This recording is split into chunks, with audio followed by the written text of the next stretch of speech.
అందరికీ నమస్కారం. సాయంత్రం 6:30 గంటలకు వెంకటరమణ ఆఫీస్ నుంచి వచ్చాడు.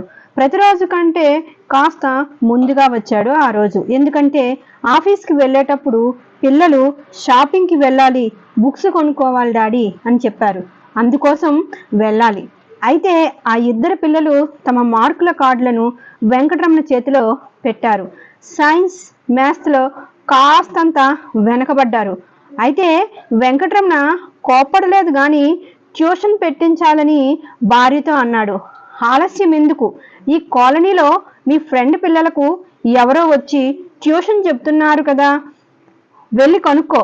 మన పిల్లల గురించి కూడా చెప్పు. రేపటి నుండి మన పిల్లలు కూడా ట్యూషన్కి రెడీగా ఉంటారు అన్నాడు వెంకటరమణ. అక్కడే పనిచేస్తున్న గంగమ్మ ఆ మాట విన్నది. ఇక అక్కడి నుండి యజమానికి ఏదో చెప్పాలని దీనంగా చూస్తుంది. అదంతా గమనించిన వెంకటరమణ, ఏమైంది గంగమ్మ, ఒంట్లో ఏమైనా బాలేదా, డబ్బులు కావాలా అని అడిగాడు. కాదు సారు అంది. మరేంటి, సెలవు కావాలా? కాదు సారు, మా పెద్దమ్మాయి ట్యూషన్లు చెబుతుంది. మీ పిల్లలకు ట్యూషన్ అంటున్నారు కదా బాబు, మా అమ్మాయిని పెట్టుకోండి బాబు అంది. ఆ మాటలకి వెంకటరమణ మాత్రం పని మనిషి కదా అని కాస్త తక్కువగా చూశాడు.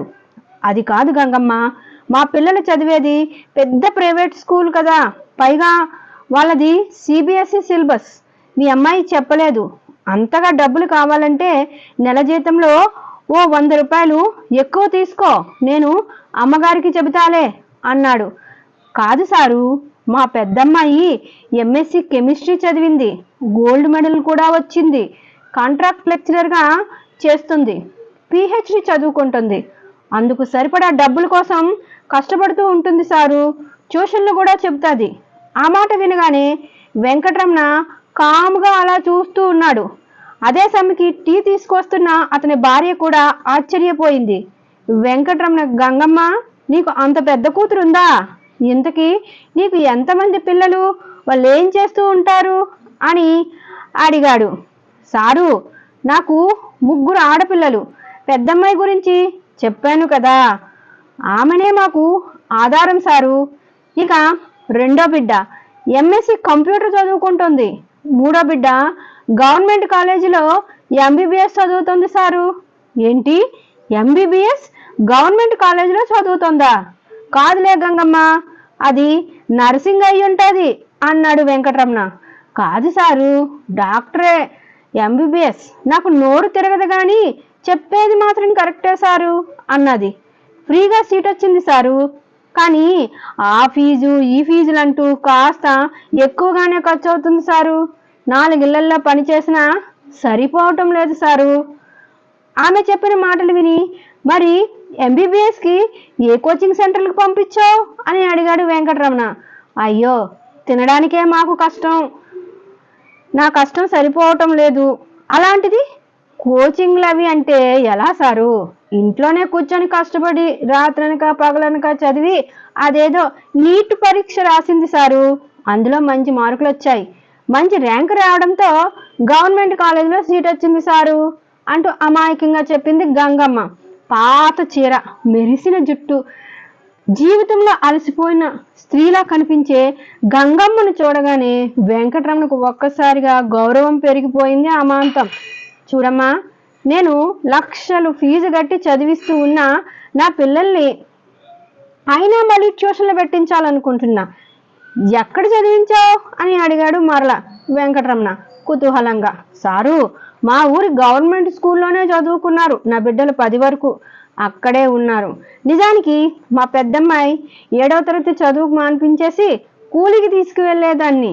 వాళ్ళ సారు ఒకసారి మా ఇంటికి వచ్చేసి నన్ను మా పెనిమిటిని గట్టిగా తిట్టి, బాగా చదివే మీ అమ్మాయిని ఇలా చదువు మాన్పించేసి ఎలా? ఆమె చదువుకుంటే ఆమె జీవితంతో పాటు మీ జీవితం కూడా బాగుపడతాయి. ఇలా చేసి ఆమె జీవితాన్ని నాశనం చేయకండి.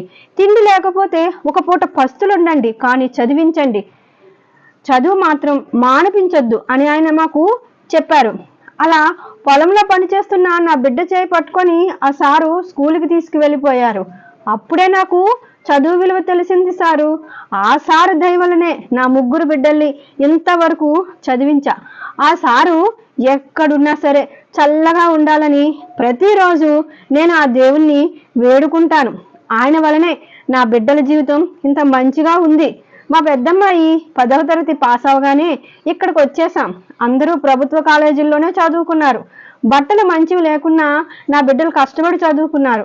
ఇప్పుడు డబ్బులు ఇంట్లో లేవు అంటే నా పిల్లలు ఎంతో చిన్న పని అయినా సరే చేసి డబ్బులు సంపాదించుకుంటారు సారు.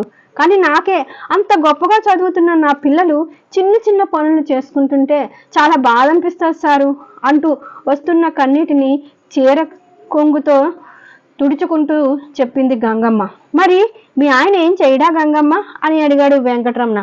చేస్తాడు, కానీ దాంట్లో సగం డబ్బులు తాగేసేవాడు. అయితే ఇప్పుడు నా మూడో బిడ్డ ఎంబీబీఎస్ చదువుతుంటే తాగడం మానేశాడు. నా బిడ్డ ఎంబీబీఎస్ చదువుతుందని చుట్టాలకి తెలిసిన వాళ్ళకి గొప్పగా చెప్పుకుంటూ సంతోషపడిపోతాడు అంటూ తాను కూడా సంతోషపడింది గంగమ్మ.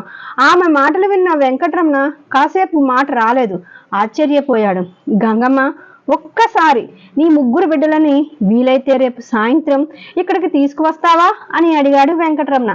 తన పిల్లల గొప్ప చదువులను తన యజమానికి చూపించాలని ఆమె గర్వంగా ఫీల్ అయ్యింది. సరే సారు, తప్పకుండా తీసుకొస్తా అన్నది. ఆ మర్నాడు సాయంత్రం గంగమ్మ తన ముగ్గురు పిల్లల్ని వెంట పెట్టుకుని వెంకటరమణ ఇంటికి వచ్చింది. ముగ్గురిని చూసి వెంకటరమణ ఆశ్చర్యపోయాడు. చాలా మామూలు బట్టలతో వచ్చారు, అయినా ఆ ముగ్గురు చదువుల సరస్వతుల్లా కనిపించారు. ఆ క్షణాన వెంకటరమణకి కూర్చోండమ్మా అని అనగానే కింద కూర్చున్నారు. ఎందుకు అంటే తన తల్లి పాచి పని చేసే ఇంటి యజమాని కదా, అందుకే వెంకటరమణకి మర్యాదిస్తూ కింద కూర్చున్నారు. వెంటనే వెంకటరమణ, ఏంటమ్మా మీరు పెద్ద పెద్ద చదువులు చదువుకున్నారు, కూర్చోమంటే అలా కింద కూర్చున్నారేంటి అని అడిగాడు. పర్వాలేదు, పైన కూర్చోండి అని చెప్పాడు వెంకటరమణ. ఆ తర్వాత బిడియంగా మోమాటంగా ముగ్గురు లేచి పైన కూర్చున్నారు. ఆ తర్వాత వాళ్ళు చదువుల గురించి తెలుసుకొని వారి లక్ష్యాలు విని గొప్పగా సంతోషపడిపోయాడు వెంకటరమణ. మీ అమ్మ ఇప్పటికీ కష్టపడుతోంది, మీకేమైనా సాయం కావాలి అంటే అడగండి నన్ను, ఎంత పెద్ద సాయం అయినా సరే నేను మీకు చేస్తాను అన్నాడు వెంకటరమణ. అందుకు అందరూ కలిసి వద్దు అని అన్నారు. లేదు లేదు, ఏదో ఒక సాయం అడగండి నన్ను, మిమ్మల్ని చూస్తే నాకు చాలా ముచ్చటేస్తుంది. నీ తల్లి కష్టానికి నీకు నేను ఏదైనా సాయం చేయాలి అనుకుంటున్నా, అడగండి పర్వాలేదు అన్నాడు మరలా వెంకటరమణ కాస్త ఇబ్బంది పెడుతూ. అప్పుడు వెంటనే గంగమ్మ మూడవ కూతురు, సారు మాకు ఒక్క స్కూటీ కొనిస్తారా, ఎందుకంటే బస్ ఛార్జీలకు ముగ్గురికి చాలా ఎక్కువ అవుతున్నాయి, అంతేకాదు సాయంత్రం ఇబ్బంది కూడా అవుతుంది అని చెప్పింది చిన్న కూతురు. ఆ మాట విన్న వెంకటరమణ ఎంతో సంతోషంగా సరే మీకు రేపే స్కూటీ కొనిస్తాను అన్నాడు. ఆ తర్వాత ఇంటికి వెళ్ళి మరుసటి రోజు వెంకటరమణని కలిశారు. అన్నట్టుగానే వెంకటరమణ సాయంత్రానికి కొత్త యాక్టివా స్కూటీ తన ఇంటి దగ్గరకు తెప్పించాడు. కానీ డ్రైవింగ్ ఎంబీబీఎస్ చదివే అమ్మాయికి మాత్రమే వచ్చు. ఇక స్కూటీ కూడా ఫ్రీగా వద్దంటే వద్దన్నారు. నెలకి ఎంతో కొంత డబ్బులు ఇస్తామని ఒప్పించారు ఆ ముగ్గురు బలవంతంగా వెంకటరమణని. ఇక మీకు ఎంత డబ్బులు కావాలన్నా నన్ను అడుగుతూ ఉండండి, మీరు సంపాదించిన తర్వాత నాకు తిరిగి ఇచ్చేద్దురు, ఇవ్వకపోయినా పర్వాలేదు, ఇలాంటి సరస్వతులు చదువుకు ఉంటే నాకు అదే చాలు అన్నాడు ఆయన. సార్, మీరు బండి కొనిపెట్టినందుకు మీ పిల్లలకి ట్యూషన్ చెప్తాను అన్నది పెద్దమ్మాయి. సరే, మీలాంటి చదువుల తల్లి నా పిల్లలకి ట్యూషన్ చెప్తే వారికి కూడా స్ఫూర్తిదాయకంగా ఉంటుంది అన్నాడు వెంకటరమణ. ఆ తర్వాత తన అక్కను కూర్చోబెట్టుకొని ఎంబీబీఎస్ చదువుతున్న గంగమ్మ చిన్న బిడ్డ హుషారుగా నవ్వుతూ వెళ్ళిపోయింది. హాల్లో చూస్తూ వెంకటరమణ రెండు కళ్ళు చాలేదు. తర్వాత చివరగా గంగమ్మ వెళ్తూ ఉంటే, గంగమ్మ నువ్వు ఎంతవరకు చదువుకున్నావు అని అడిగాడు ఆమెని. గంగమ్మ నవ్వుతూ తలని నిమురుకుంటూ, 2వ క్లాస్ వరకు చదువుకున్నా సారు అంటూ వెళ్ళిపోయింది. ఏ చదువు లేదు, డబ్బు లేదు, చదువుకోండి అని బలవంత పెట్టేవారు లేరు ఆ ముగ్గురికి. అయినా సరే చదువు కోసమే పుట్టినట్టు ఆ ముగ్గురు పిల్లలు కష్టపడి పైకొచ్చిన తీరుని చూసి తన గతాన్ని గుర్తు తెచ్చుకున్నాడు వెంకటరమణ. కూలీ చేసి తన తండ్రి ఎంత కష్టపడి తనని చదివించి ఉంటాడో అని తన నాన్నకు మనసులోనే దండం పెట్టుకున్నాడు వెంకటరమణ.